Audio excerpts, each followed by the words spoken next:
దయచేసి నేను ఏం చెప్పినా మీకు వర్షాలు మన లోపలికి రండి, అందరు ముందుకు వస్తే బాగుండే లోపలికి రండి. పాకిస్తాన్ తీవ్రవాదం, పాకిస్తాన్ తీవ్రవాదం, పాకిస్తాన్ తీవ్రవాదం.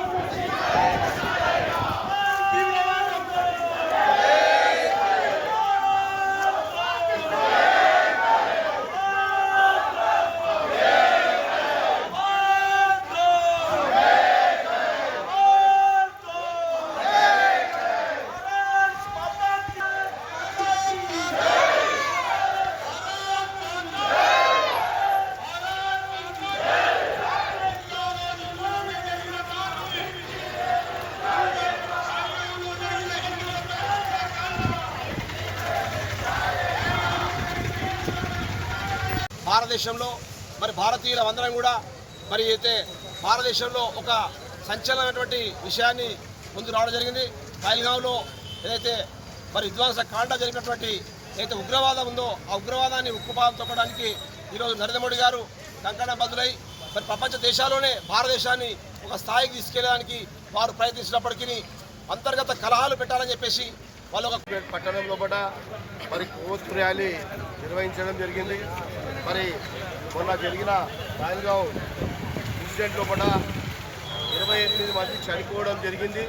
మరి ఇంకా కొంతమంది కూడా మరి అస్తవ్యస్తంగా ఉన్న ప్రాణాలు. మరి మనందరినీ మనమందరం భారతదేశ హిందువులందరూ కూడా ఏకతాటికి వచ్చి మరి ఖండించే అవసరం ఉంది. ఏ పార్టీలో ఉన్నా మరి సెక్యులర్ అన్నా కానీ సెక్యులర్ పార్టీ నాయకులకు చెప్తున్నాం, ఈరోజు మరి కనిపించట్లేదా ఈ మారణకాండ అని చెప్పేసి ప్రశ్నిస్తున్నాం.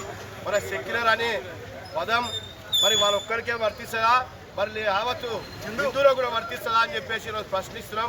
ముఖ్యంగా మరి చంపేవాడు టెర్రరిస్ట్ గాడు, మరి వాడు హిందువా ముస్లిమా క్రైస్తవా అని అడగడం జరిగింది. మరి ఈ స్థాయిలో ఉన్నోళ్ళు మరి సెక్యులరిజం కొడుకులు ఏం చేస్తున్నారు అని ప్రశ్నిస్తున్నాం. ముఖ్యంగా మరి చంపిన వాళ్ళు అందరినీ హిందువులు అందరినీ కూడా చంపడం జరిగింది.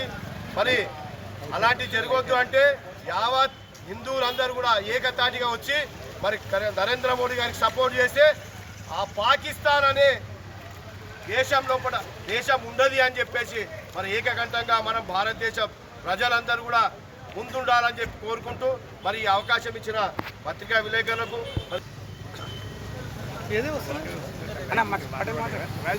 ఈరోజు భారతదేశం